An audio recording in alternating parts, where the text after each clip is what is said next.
자, 이번 시간 행정절차법에서요. 17조 문제 살펴보도록 하겠습니다. 17조요.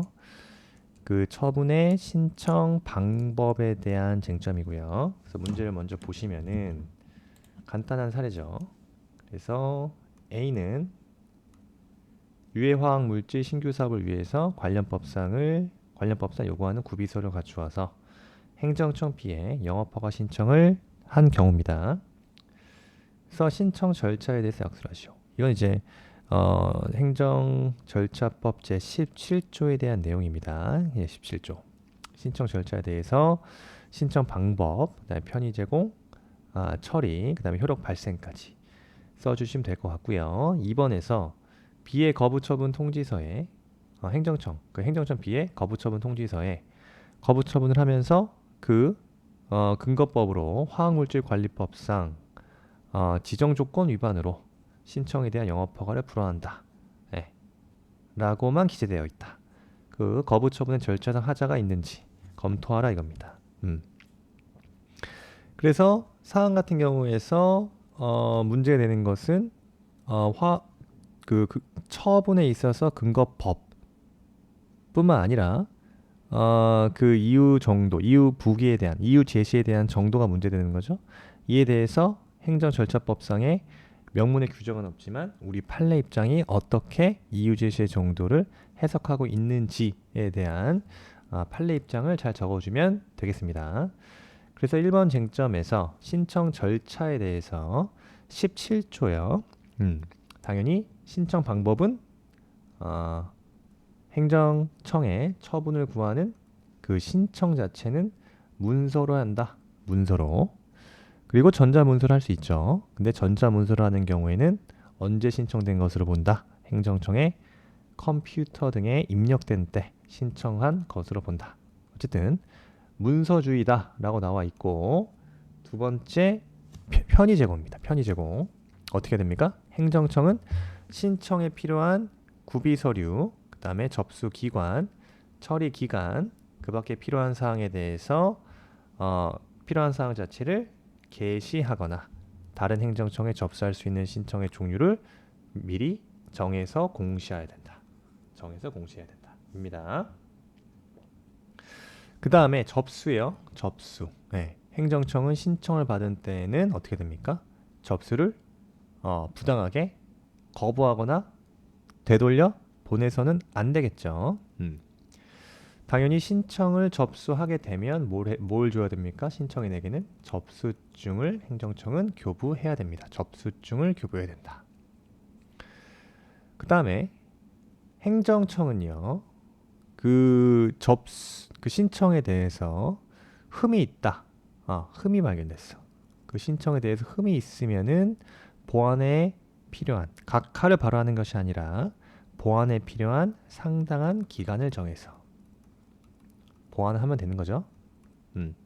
흠이 있다? 그러면 보완에 필요한 상당한 기간을 정해서 보완을 요구하는 겁니다. 보완을 요구해야 된다. 그죠? 그리고 신청한 기간 내에 보완 자체를 하지 않았다면 그때도 이유를 구체적으로 적시해서 밝혀서 접수된 신청을 그때는 되돌려 보낼 수 있는 겁니다. 그 다음에 처리요. 행정청은 뭐라고 나와 있죠? 다수의 행정청이 관여하는 처분을 구하는 신청을 접수하는 경우, 이때는 당연히 관계 행정청의 협조를 통해서 당해 처분이 지연되지 아니하도록 해야 되는 겁니다. 그 다음에 신청 자체의 효력 발생은 언제 발생된다? 문서가 도달된 때. 문서가 행정청에 도달된 때. 도달됨으로써 효력이 발생된다입니다. 전자문서는 언제가 그랬죠? 행정청 컴퓨터 등에 입력된 때 도달된 것으로 본다. 자, 두 번째 쟁점이 될 수 있는 부분이 있죠. 바로 처분 자체에는 근거, 법령 등이 명시돼야 되는 거죠. 그리고 처분을 받은 자가 어떠한 위반 사실에 대해서 그 당의 처분이 있었는지를 알 수 있을 정도의 이유 제시를 요합니다. 이유 제시를 할 것을 요하는 거예요. 그래서 사안에서 문제가 되는 것은 이유 제시의 정도가 적정했는가에 대한 쟁점입니다. 그래서 쟁점은 처분에 대한 이유 제시입니다. 그래서 개념 의 자체는 처분의 근거가 된 처분의 근거가 된 법적 사실적 요 사유를요. 언제? 처분 시에 구체적으로 명시해야 된다. 명시하는 것을 처분의 이유 제시라고 하는 거죠. 그래서 원칙적으로 이 처분의 대상 자체는 모든 처분이죠. 네, 모든 처분의 이유 제시가 이루어져야 됩니다. 이유가 기재돼야 되는데 다만 3개 정도 더 써야 되는 거죠. 원칙이 있으면 예외가 있다. 예외적 사유 3가지. 네, 3가지 정도를 적어주면 됩니다. 첫 번째, 신청한 내용을 모두 그대로 인정했다. 신청한 내용을 모두 그대로 인정한 경우. 이때는 굳이 처분에 대한 이유 제시를 할 필요가 없죠. 그 다음, 처분 자체가 단순하고 반복적이다. 반복적 처분이거나 또는 경미한 처분이다. 경미한 처분으로서 이 정도면 당사자가 그 이유 자체를 명백히 알 수 있다. 라면 처분의 이유 제시를 할 필요가 없고 그 처분에 대해 성격이 긴급히 처분할 필요가 인정이 될 경우에는 처분의 이유 제시가 생략될 수 있다 이겁니다. 대상이에요. 두 번째. 그 다음에 세 번째. 시기. 언제까지? 처분시까지죠. 처분시. 네, 처분시까지는 그 이유를 적시돼야 된다. 시기요. 처분시까지. 중요한 거는 행정절차법에 처분의 이유 부기, 이유 제시에 대한 정도에 대한 명문의 규정이 없기 때문에 판례의 해석에 따라야 됩니다. 그래서 처분의 이유 제시 정도에 대해서 우리 판례 입장 어떻게 보는지 살펴보면요. 요거 좀 지워야겠습니다. 자, 요 판례 입장을 암기하고 있으면 좋다. 처분의 이유 제시에 대한 판례 입장이요. 핵심은 이거예요. 명문의 규정 자체는 없지만 처분의 그 상대방, 적어도 처분의 상대방이 이를 기초로 행정 구제 절차에 대처할 수 있을 정도라고 보면 됩니다. 그래서 우리 판례 입장 다시 한번 보시면 처분 당시에 당사자가 어떠한 근거와 이유로 처분이 이루어진 것인지를 충분히 알 수 있어서 그에 불복하여 행정구제 절차로 나아가는데 별다른 지장이 없었던 것으로 인정되는 경우, 인정되는 경우 이때는 처분의 이유 제시가 이루어졌다 입니다. 이런 경우에는 처분서에 처분의 근거와 이유가 구체적으로 명시되어 있지 않았다 하더라도 그로 말미암아 처분이 위법한 것으로 된다고 할 수 없다. 그죠? 그래서 다시 보자면 적어도 어느 정도요?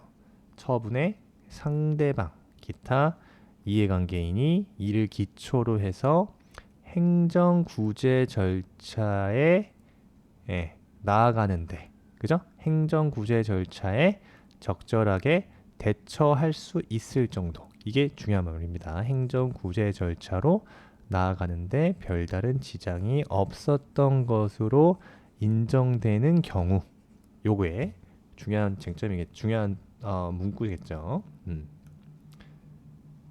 그래서 어느 정도 행정 구제 절차에 적절하게 대처할 수 있을 정도 거를 요구한다 이겁니다. 그래서 우리 판례 입장은 이유 제시 정도에 대해서 완화하여 해석하고 있다라고 보고 있는 거예요. 네. 아무리 완화한다 하더라도 처분의 이유 제시는 행정구제 절차에 대처하는 데 지장이 없었던 것으로 인정되는 경우까지는 그 처분의 이유 제시가 이루어져야 된다 이겁니다. 아시겠죠? 그래서 사안에서 봤을 때 당사자 요 A가요. 거부 처분의 근거법만을 알 수 있었죠. 그래서 화학물질관리법상의 지정 조건 위반이다. 그래서 근거법은 알 수 있지만 그 근거법에 무슨 조항인지, 그죠? 조항조차 알 수 없다. 이 정도면 처분의 이유가 적절하게 제시되었다고 볼 수는 없어 보인다 이겁니다. 다시 말해서 거부 처분의 근거법만 알 수 있을 뿐 해당, 그죠? 조항조차 식별할 수 없다. 그래서 처분의 이유 제시는 구체적이다, 구체적이지 못하다. 따라서 이유 제시는 적정하지 못하다. 따라서 절차상 하자가 있다 이겁니다.